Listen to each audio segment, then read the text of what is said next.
لا تطرد الذين يدعون ربهم بالغداة والعشي يريدون وجهه ما عليك من حسابهم من شيء وما من حسابك عليهم من شيء فتطردهم فتكون من الظالمين وكذلك فتنا بعضهم ببعض ليقولوا أهؤلاء من الله عليهم من بيننا أليس الله بأعلم بالشاكرين۔ ترجمہ آیت اور ان لوگوں کو اپنی مجلس سے نہ نکالنا جو صبح اور شام اپنے پروردگار کو اس کی خوشنودی حاصل کرنے کے لیے پکارتے رہتے ہیں، ان کے حساب میں جو اعمال ہیں ان میں سے کسی کی ذمہ داری آپ پر نہیں ہے، اور تمہارے حساب میں جو اعمال ہیں ان میں سے کسی کی ذمہ داری ان پر نہیں ہے، جس کی وجہ سے تم انہیں نکال کر باہر نکالو اور ظالموں میں شامل ہو جاؤ۔ اسی طرح ہم نے کچھ لوگوں کو کچھ دوسروں کے ذریعے آزمائش میں ڈالا تاکہ وہ ان کے بارے میں یہ کہیں، کیا یہ ہیں وہ لوگ جن کو اللہ نے ہم سب کو چھوڑ کر احسان کرنے کے لیے چنا؟ کیا جو کافر یہ بات کہہ رہے ہیں ان کے خیال میں اللہ اپنے شکر گزار بندوں کو دوسروں سے زیادہ نہیں جانتا؟ اس آیت کی کچھ تشریح کل ہو چکی تھی۔ اس آیت کا شان نزول یہ ہے کہ آپ علیہ السلام نے جس ٹائم دعوت دینا شروع کی تو زیادہ تر طبقہ ابتدا میں وہ تھا جو آپ علیہ السلام پر ایمان لے کر آیا، جو مالی طور پر غریب تھا۔ تو جو رؤساء تھے، سردار تھے مشرکین مکہ کے، قریش کے، وہ ابو طالب کے پاس آئے، آپ علیہ السلام کے چچا کے پاس آئے اور کہنے لگے کہ بھئی اگر آپ کا بھتیجا ہم سے بات کرنا چاہتا ہے تو پہلے جو آپ کے بھتیجے کے ارد گرد غریب لوگ بیٹھے ہوئے ان کو ہٹائیں، پھر ہم جا کر آپ کے بھتیجے کی بات سنیں گے۔ ابو طالب آپ علیہ السلام کے پاس آئے، آپ سے آ کر بات کی۔ حضرت عمر فاروق رضی اللہ تعالیٰ عنہ وہی موجود تھے۔ انہوں نے فرمایا، اے اللہ کے رسول، اس میں کوئی حرج نہیں اگر ان کی دلجوئی کے لیے چند دنوں کے لیے اس طرح کر لیا جائے کہ جو غریب طبقہ اور مالی اعتبار سے حیثیت کم رکھتا ہے ان کو آپ کچھ دنوں کے لیے روک دیں، رؤساء اور مشرکین مکہ کے جو سردار ہے وہ آ جائے اور وہ آ کر بات سن لیں، تو ہو سکتا ہے کہ شاید بہتری ہو جائے۔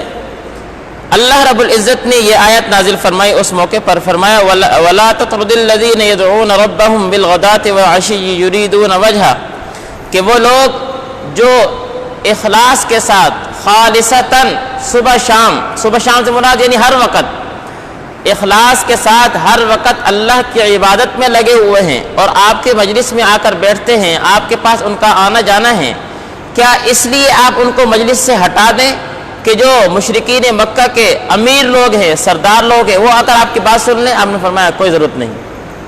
اگر وہ یہ کہتے ہیں تو کوئی ضرورت نہیں ہے ان کے آنے کی۔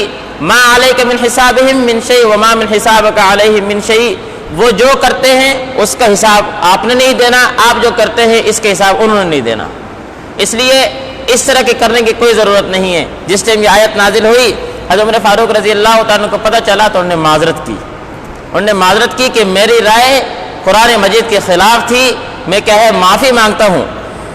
ہمیں کیا بتایا مفسرین؟ یہ کہتے ہیں اس آیت سے یہ پتہ چلتا ہے کہ اسلام میں معیار امیر غریبی نہیں، اسلام میں معیار اعمال اور اخلاق ہیں۔ ایک آدمی مالدار ہے، بڑا پیسہ رکھتا ہے، لیکن اس کا اخلاق، اس کا ملنا جلنا، اس کا اعمال اتنا گیا گزرا ہے کہ وہ آدمی مجلس میں نہیں بیٹھ سکتا، تو اس آدمی کو ہم معیاری نہیں کہیں گے، یہ آدمی اسلام کا نزدیک معیار نہیں ہے۔ ایک آدمی غریب ہے، پیسہ اس کے پاس نہیں ہے، اچھا اخلاق ہے، لوگوں سے ملنا جلنا اچھا ہے، ہیں جی اعمال اس کے اچھے ہیں، ٹھیک ہے، یہ آدمی صاحب حیثیت ہے، یہی امیر ہے۔ امیری اور غریبی کا معیار مالداری نہیں ہے، امیری اور غریبی کے معیار اعمال اور اخلاق ہیں۔ نمبر 2، حضرت نوح علیہ السلام نے جس ٹائم اپنی قوم کو دعوت دی تھی تو اس ٹائم بھی ان کے قوم کے سرداروں نے یہ کہا تھا، قالوا انؤمن لک واتبعک الارذلون، کیا ہم آپ کے اوپر ایمان لے کر آئیں جبکہ آپ کے ماننے والے تو نعوذ باللہ رذیل لوگ ہیں، حقیر لوگ ہیں۔ تو قرآن مجید بھی ہمیں یہ بتا رہا ہے کہ جو اعمال اور اخلاق اچھے رکھتا ہے اصل حقیقت میں یہی عزت والا ہے، یہی شرافت والا ہے، اور یہی کیا ہے امیر طبقہ ہے۔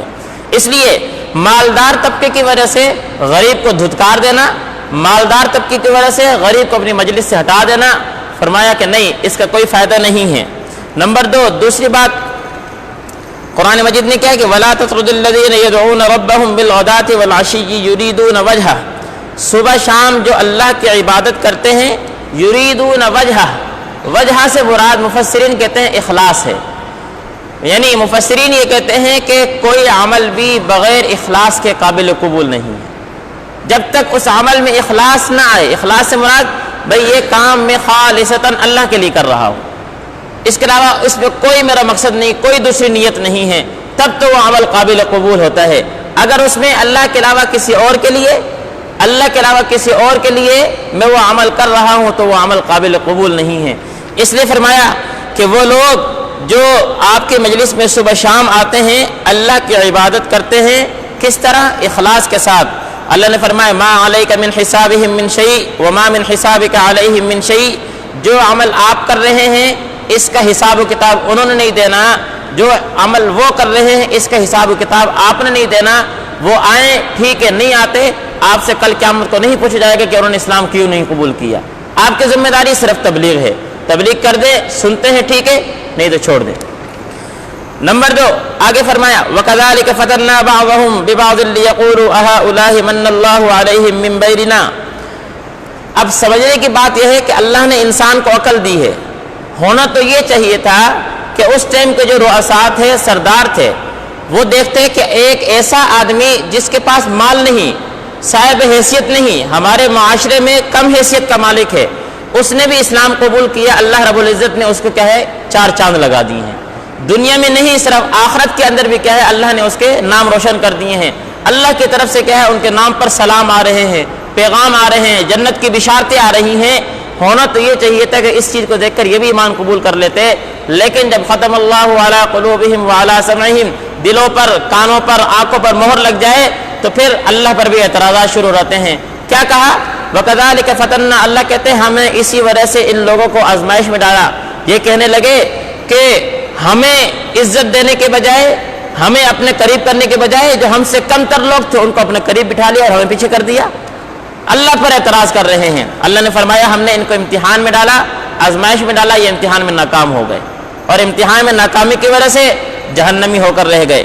وَكَذَلِكَ فَتَنَّا بَعْضَهُمْ بِبَعْضٍ لِيَقُولُوا، اللہ کہتے ہیں اسی طرح ہم نے کچھ لوگوں کو دوسروں کا ذریعے آزمائش میں ڈالا ہے۔ کیا کہتے ہیں وہ؟ لِيَقُولُوا أَهَؤُلَاءِ مَنَّ اللَّهُ عَلَيْهِمْ مِنْ بَيْنِنَا، کیا یہ وہ لوگ ہیں جن کے اوپر اللہ رب العزت نے احسان کیا جبکہ ان کی حیثیت بھی کچھ نہیں؟ اللہ نے جواب دیا أَلَيْسَ اللَّهُ بِأَعْلَمَ بِالشَّاكِرِينَ، جو کافر یہ بات کہہ رہے ہیں ان کے خیال میں اللہ اپنے شکر گزار بندوں کو دوسرے زیادہ نہیں جانتا؟ کیا اللہ کو نہیں پتا کہ میرے اوپر کون ایمان لے کر آ رہا ہے، میرے ساتھ مخلص کون ہے، میرا شکر کرنے والا کون ہے؟ کیا مجھے نہیں پتا؟ پھر جو میرا شکر کرے میں اس کو نوازوں نہیں، میں اس کو عزت نہ دوں، جو کہے میرے نبی پر ایمان بھی نہ لے کر آئے، ان کے خلاف سازشیں بھی کرے، ان کو میں نوازتے پھروں، جو میرے نبی پر ایمان لے کر آتا ہے، نیت سے آتا ہے، اخلاص سے عمل کرتا ہے، ان کو میں کیا ہے نہ نوازوں۔ اس طرح کا قانون یہاں پر نہیں ہے۔ اللہ تعالی ہمیں سمجھنے کی توفیق نصیب فرمائے۔